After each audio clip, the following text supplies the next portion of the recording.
എന്റെ മക്കളെ ഇന്ന് നമുക്കളെ പറയാൻ പോകുന്ന കാര്യമേ നമ്മളെല്ലാരും മിക്കവാറും ചെയ്യുന്ന സംഭവമാണ്. പക്ഷെങ്കില് ഈ ഷേപ്പിൽ ആരെങ്കിലും ഉണ്ടാക്കിയിട്ടുണ്ടോ ഇല്ലയോ എന്ന് എനിക്കൊന്ന് കമന്റിലൂടെ പറയണം കേട്ടോ. ഞാനിപ്പോ ഒരു സംഭവം കാണിക്കാമേ.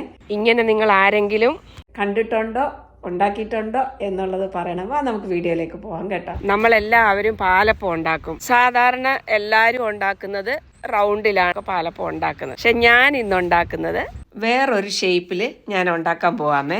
പൂവിന്റെ ഷേപ്പിലാണ് ഉണ്ടാക്കാൻ പോകുന്നത്. ഇതിന് പേരിട്ടത് അമ്മക്കിളി തന്നെയാ കേട്ടോ.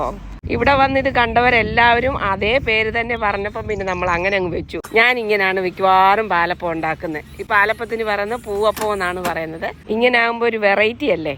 ഇങ്ങനൊക്കെ ഉണ്ടാക്കിയാലേ എത്ര കഴിക്കത്തില്ലെന്ന് പറയുന്നവരൊക്കെ ഇത് കാണുമ്പം കഴിച്ചോളൂ. പിള്ളേരൊക്കെ ഇത് കാണുമ്പോൾ എത്ര ഫുഡ് കഴിക്കാത്ത ആൾക്കാരാണെങ്കിലും അത് കഴിക്കും. ചില കുഞ്ഞുങ്ങളൊന്നും ഇതൊന്നും കഴിക്കത്തില്ല എന്റെ മക്കളെ. അതുകൊണ്ട് ഞാൻ ഇടയ്ക്കിടയ്ക്ക് ഇങ്ങനെ ചിലപ്പോൾ ഹാർട്ടിന്റെ ഷേപ്പിലുണ്ടാക്കും. ഇതുപോലൊക്കെ ഇങ്ങനെ ഉണ്ടാക്കി ഡിസൈനിലാക്കി കൊടുത്താല് പിള്ളേർക്കൊക്കെ ഭയങ്കര ഇഷ്ടമായിരിക്കും. അമ്മക്കൾ ഇങ്ങനെ ഇടയ്ക്കിടയ്ക്ക് ചില കലാപരിപാടികളൊക്കെ ചെയ്ത് പരീക്ഷണങ്ങളും ചെയ്തു നോക്കും. ഇങ്ങനെ 3-4 ഷേപ്പിൽ ഇങ്ങനെ ഉണ്ടാക്കി വീട്ടിലെ ഗസ്റ്റ് ഒക്കെ വരുന്ന സമയത്തെ കൊടുക്കുമ്പം എല്ലാവർക്കും ഇഷ്ടപ്പെടും. ഒന്ന് മാറ്റി പിടിച്ച് നോക്കും മക്കളെ. നിങ്ങളും ഇങ്ങനെ വീട്ടിൽ വരുന്നവർക്ക് ഇങ്ങനെ ഒന്ന് ഉണ്ടാക്കി കൊടുത്തു നോക്കാം. എല്ലാവർക്കും ഇഷ്ടപ്പെടും കേട്ടോ. കുഞ്ഞുങ്ങൾക്കും കാണുമ്പോൾ അവർക്ക് ഭയങ്കര സന്തോഷം കേട്ടോ. നിങ്ങളതൊന്ന് ട്രൈ ചെയ്ത് നോക്കാം എല്ലാരും കേട്ടോ. എല്ലാവർക്കും കൗതുകമാണ് കേട്ടോ. ഈ പാലപ്പം പൂവപ്പം എന്നൊക്കെ പറഞ്ഞിട്ട് എത്ര കഴിക്കത്തില്ലെന്ന് പറഞ്ഞ പിള്ളേരാണെങ്കിൽ ഈ പൂവൊക്കെ കാണുമ്പോഴും ഹാർട്ട് ഷേപ്പ് കാണുമ്പോഴും ഒക്കെ തന്നെ കഴിച്ചോളും മക്കളെ.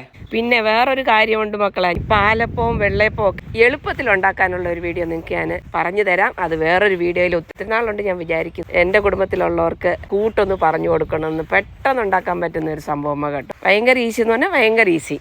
അതൊരു നമുക്ക് സമയം ഒത്തിരി ലാഭിക്കാൻ പറ്റും.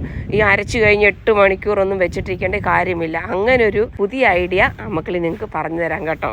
പല വെറൈറ്റി ആയിട്ട് ഉണ്ടാക്കുന്നത് പോലെ തന്നെ ഇത് പല ഷേപ്പിലും ഇതേ പാലപ്പത്തിന്റെ മാവിൽ തന്നെ നമുക്ക് പല ഡിസൈനിലും ഉണ്ടാക്കാമെന്ന് ഇപ്പൊ മക്കളി കാണിച്ചല്ലോ. ശരി മക്കളെ, ഇനി ഒത്തിരി അതും ഇതും പറഞ്ഞിട്ട് മക്കളി വീഡിയോ നീട്ടിക്കൊണ്ട് പോകുന്നില്ല. ഇതൊക്കെ നിങ്ങൾക്ക് എല്ലാവർക്കും ഇഷ്ടപ്പെട്ട് കാണുമെന്ന് വിചാരിക്കുന്നു. നിങ്ങളും ഇത് പരീക്ഷിച്ച് നോക്കുമെന്ന് അമ്മക്കിളിക്ക് അറിയാം. എന്നാലും അമ്മക്കിളി ഒന്ന് പറയുന്നതേ ഉള്ളൂ കേട്ടോ. അടുത്ത നല്ലൊരു വീഡിയോ ആയിട്ട് വരുന്നവർക്ക് നിങ്ങളെല്ലാവരും അമ്മക്കിളിയെ പ്രതീക്ഷിച്ചിരിക്കണം കേട്ടോ മക്കളെ.